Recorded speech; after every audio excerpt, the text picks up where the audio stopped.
O título da pregação de hoje é A Morte de Deus.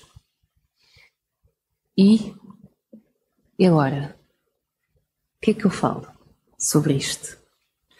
Então eu vou tentar falar alguma coisa de jeito e depois logo vemos o resultado. Pode ser? Vocês vão me ajudar nesta tarefa de investigação? Então hoje queria começar com uma história. Quando eu era pequena, o meu pai ele construiu uma vivenda, uma casa de 2 andares. Tinha 5 quartos, 3 casas de banho, uma cozinha toda equipada, os eletrodomésticos estavam todos forrados em madeira. Tínhamos um jardim na parte da frente da casa e um jardim na parte de trás. A casa situava-se numa zona muito pedonal, onde havia outras vivendas, pouco trânsito. E havia também uma pradaria que estava à volta da nossa casa, onde havia muitas amoras, framboesas, muitas flores campestres, principalmente papoilas, muitos castanheiros, e então nós víamos muitos quilos, porque os castanheiros, não é? E essa casa era um sítio onde eu vivia até aos 7 anos. Depois eu fui-me embora dessa casa. E durante muitos anos da minha vida e ao longo do meu crescimento eu agarrava-me à memória dessa casa. Eram memórias tão felizes. A natureza, a felicidade familiar, o facto de eu sentir que aquela casa era também a construção da minha família. Então havia tanta coisa que eu me agarrava àquelas memórias e confortava-me em momentos de angústia, também chorava com saudade e fui crescendo com agarrar-me a esta memória. Era mesmo uma âncora, sabem? Como às vezes as crianças têm um peluche. Eu não tinha um peluche, mas tinha esta memória. E outras pessoas até se agarram a relacionamentos, agarram-se a outras coisas, a objetos, pessoas, sensações. Até que um dia eu percebi que eu já não precisava desta memória. Porquê? Porque eu tinha criado novas memórias. Uma nova família e uma nova casa. Não quer dizer que a memória não esteja lá, mas ela já não era uma âncora para mim nos momentos de angústia. Eu já vou voltar a esta história mais tarde, está bem? Mas lembrem-se que eu já vou voltar lá. Então, como a Débora falou no início, a frase principalmente de Deus está morto, ela é atribuída ao filósofo Friedrich Nietzsche. Não sei se alguma vez ouviram falar, mas não foi o único que falou no assunto. Já o filósofo Hegel falou no assunto e outros estudiosos tinham falado sobre isso. Isso queria dizer o quê? Deus já não era essencial. Deus tinha perdido o seu papel principal na sociedade. E ia ser esquecido. E o que acontece quando algo é esquecido? Ele acaba por desaparecer e acaba por morrer, até porque não precisávamos de Deus para nada. A sociedade moderna afastou-se de Deus. A sociedade atual na qual vivemos afastou-se de Deus. Então vou-vos dar uns exemplos sobre esse afastamento. Vamos começar pelo primeiro. Indiferença espiritual. Então, as pessoas à nossa volta, e existem muitas pessoas que vivem as suas vidas sem nenhuma consideração por Deus, ignorando completamente a espiritualidade e os ensinamentos bíblicos, certo? Isso pode-se manifestar de várias maneiras. Falta de interesse pelas práticas religiosas, e quando eu falo de práticas religiosas estou a falar da oração, da meditação, da comunidade, comunhão, estou a falar destas disciplinas espirituais. Falta de negligência dos valores morais. A sociedade, ao afastar-se de Deus e ter esta indiferença, começam a adotar uma postura de eu não me importo com até questões éticas, honestidade, justiça. Isso não faz sentido para mim. Não me importo, passo-me ao lado disso. Depois o próprio desprezo pelo propósito da vida e sentido da vida. Vivem uma vida de uma forma rotineira, materialista. Os dias são todos iguais e não se pensa no significado da existência. Porquê é que eu estou aqui? Para onde vou? De onde é que venho? O próprio desinteresse pela procura espiritual.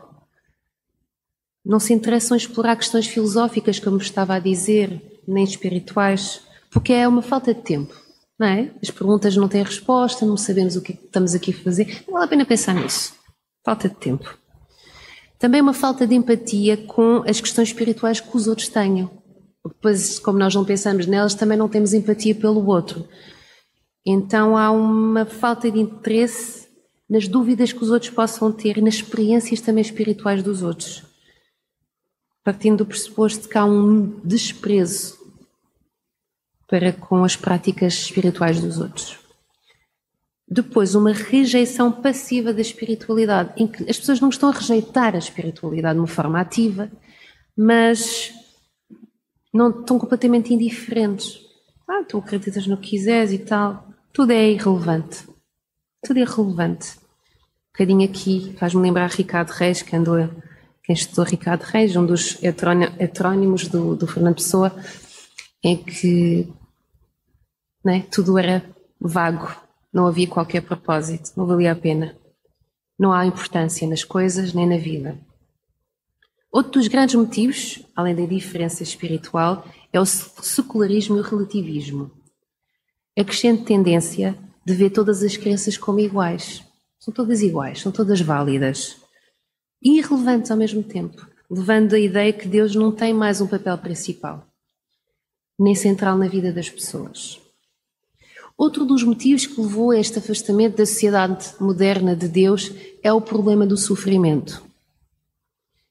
Quando as pessoas passam por dor, luto, quando passam pela injustiça, tragédia no geral, começam a questionar se Deus realmente existe, porque Ele não se sente presente na vida destas pessoas naquele momento. E então há um afastamento.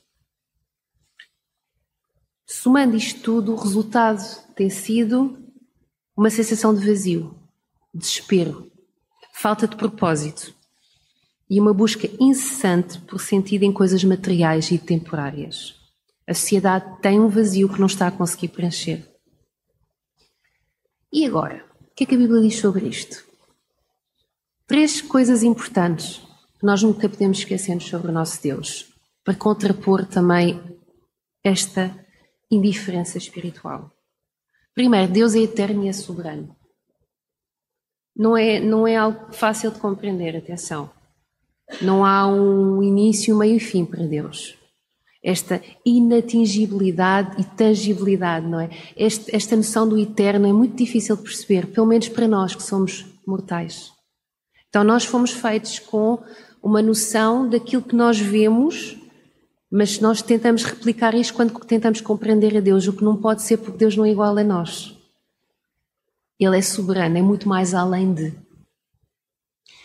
Em Apocalipse 1:8 diz: Eu sou o Alfa e o Ômega, diz o Senhor Deus, aquele que é, que era e que há de vir.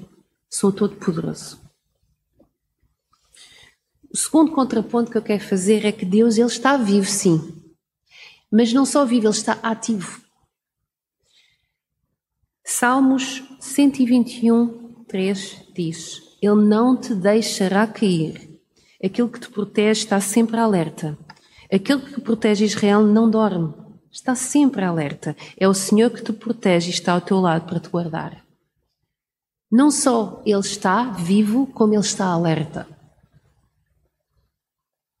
Mesmo que às vezes nós não sintamos isso. E o último contraponto que eu quero fazer é que Jesus, Deus encarnado, não é? É a ressurreição e a vida.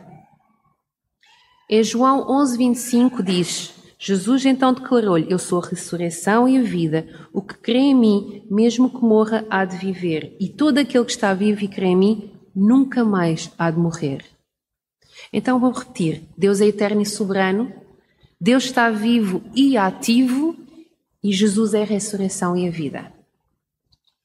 Então agora vou-vos pedir que abram em Romanos 1, capítulo 1, versículo 20 a 25.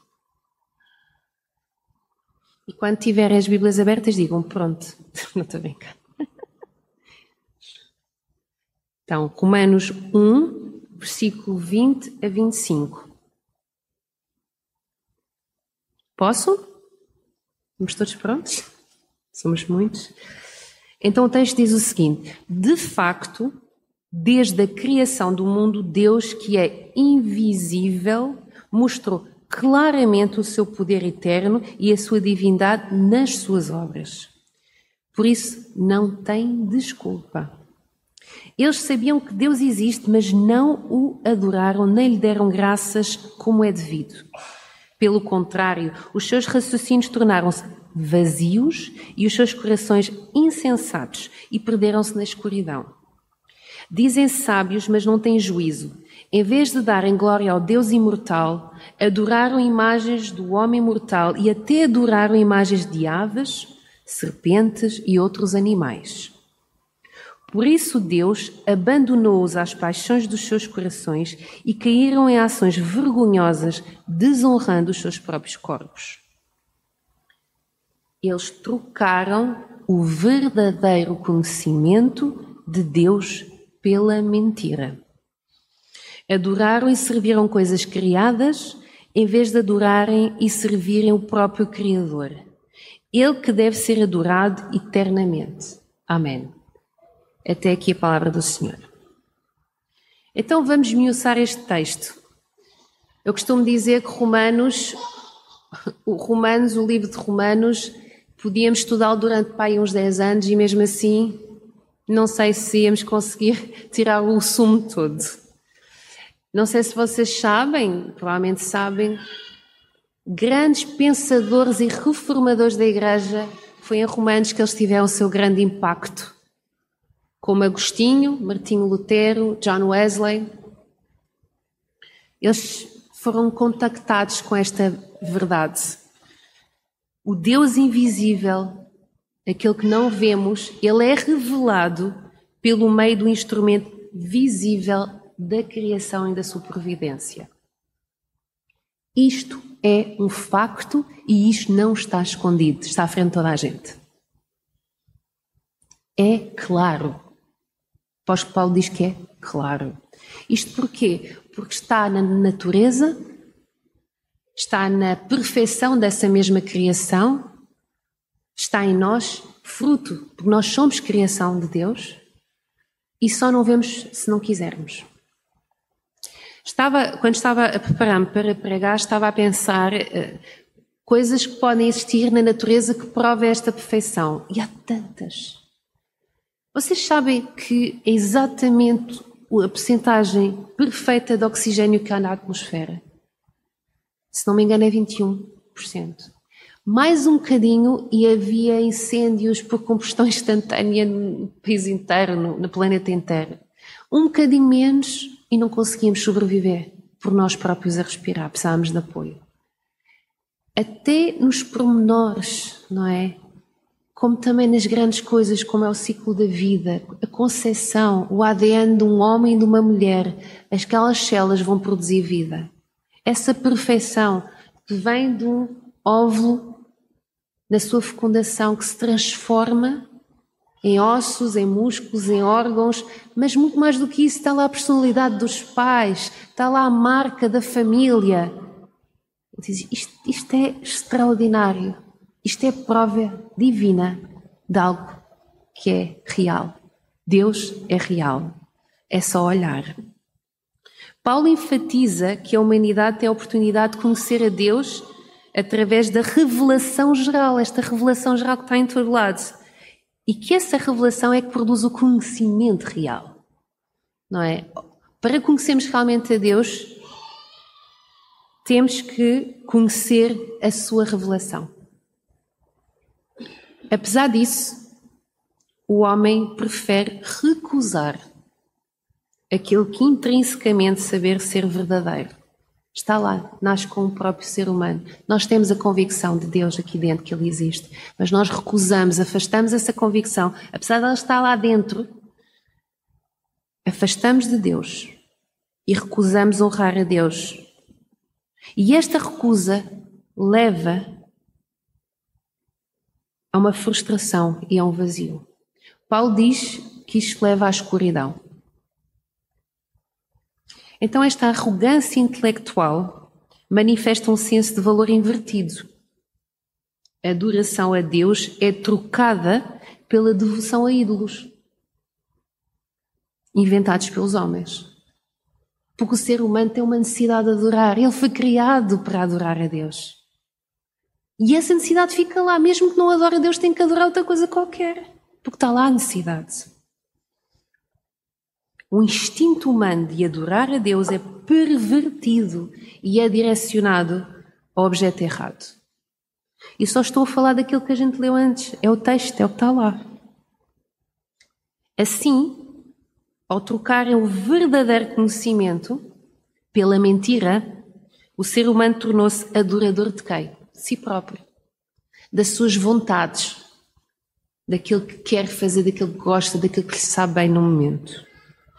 E então essa adoração a si próprio tornou o ser humano um pequeno Deus, Deus com a letra pequena, que se serve a si próprio. Então até a imagem do Criador é adaptada às necessidades do homem. Até o Deus que eu idealizo é o Deus que me serve, aquilo que me faz sentido para mim. Não é o mesmo que está na Escritura.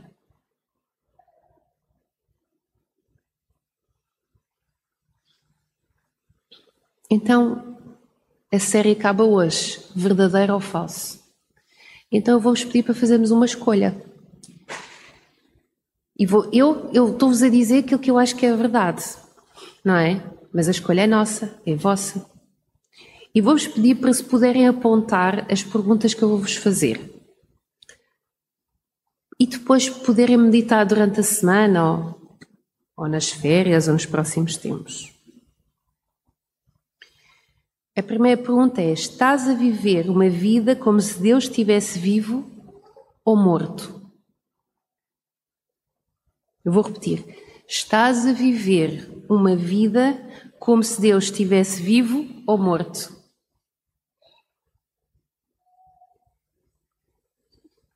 E deixem-me explicar esta pergunta. Experimentas diariamente a presença de Deus? E como é que é a presença de Deus?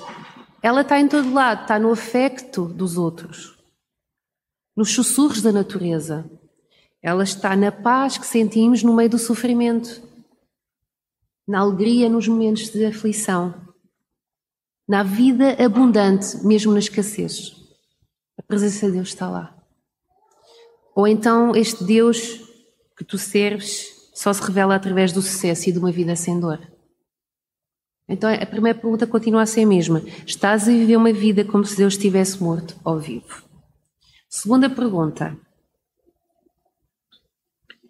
O Deus que dizes servir é o mesmo que é revelado nas Escrituras ou é um Deus que idealizaste e que apenas supre o teu ego?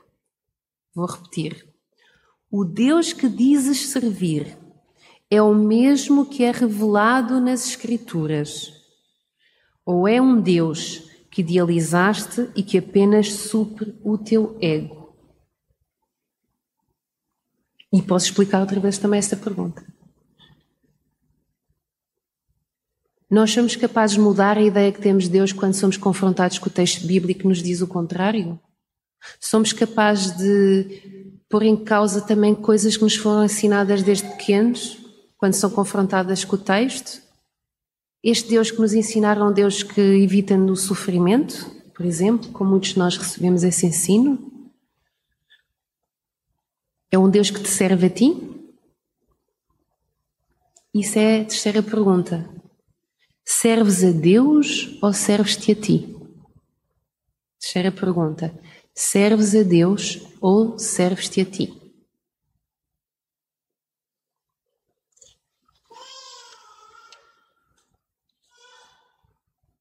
Vou só repetir as três perguntas. Estás a viver uma vida como se Deus estivesse vivo ou morto? Primeira pergunta. Segunda pergunta, o Deus que dizes servir é o mesmo que é revelado nas Escrituras ou é um Deus que idealizaste e que apenas supre o teu ego? Terceira pergunta, serves a Deus ou serves-te a ti? Alguém? Conseguiram? Não foi muito rápido? Está tudo? Ok.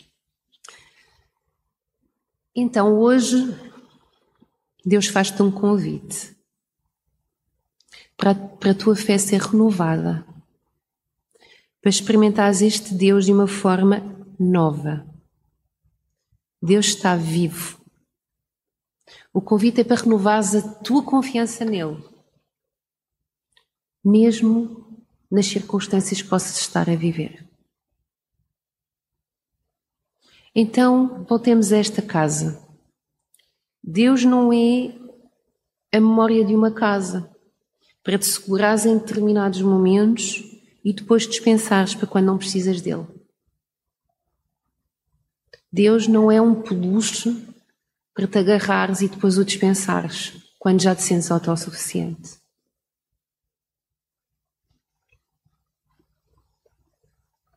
E agora é a última pergunta, ainda há mais uma.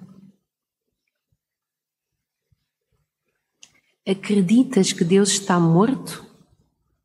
Ou acreditas que Ele está vivo e ativo na tua vida? Eu vou repetir. Acreditas que Deus está morto ou acreditas que Ele está vivo e ativo na tua vida? E eu poria assim por baixo dessa pergunta. Ele está ativo como na minha vida? E escreve. Onde é que vês Deus ativo na tua vida? É no amor da tua família? É no emprego que te ofereceram e não estavas à espera? É no momento em que tu sentes uma paz e toda a gente está a dizer, mas como é que podes estar a sentir esta paz? Está a acontecer tanta coisa errada na tua vida e tu dizes, mas eu estou em paz. Escreve onde sentes que Deus é ativo na tua vida. Isto hoje é muitos trabalhos de casa. Eu gostava muito de terminar não só esta pregação sobre este Deus morto ao vivo, não é? Com um versículo, mas também a série. Esta série Verdade ou Mentira com este versículo. É um versículo que todos conhecemos. É um versículo que temos que aplicar diariamente na nossa vida e temos que o levar a sério. E está em Romanos 12 também. Romanos, que é o mesmo livro que estávamos a ler, não é? Este tratado doutrinário. 12:2. Romanos 12:2. Não vivam de acordo com as normas deste mundo, mas transformem-se adquirindo uma nova mentalidade. Assim, compreenderão qual é a vontade de Deus, isto é, o que é bom, o que é agradável e o que é perfeito. Então, algumas traduções dizem, renovem a vossa mente, não é? Uma nova mentalidade. Sejam renovados. E essa nova mentalidade, ela não pode ser de vez em quando, ela tem que ser diária. Então, vivam esta transformação todos os dias. Porque só assim, segundo o texto diz, compreenderemos realmente a vontade de Deus. Sim? Estamos de acordo? E se não tivermos, depois falam comigo e eu explico e se calhar até mudo de opinião, não sei. É isto. Que Deus vos abençoe.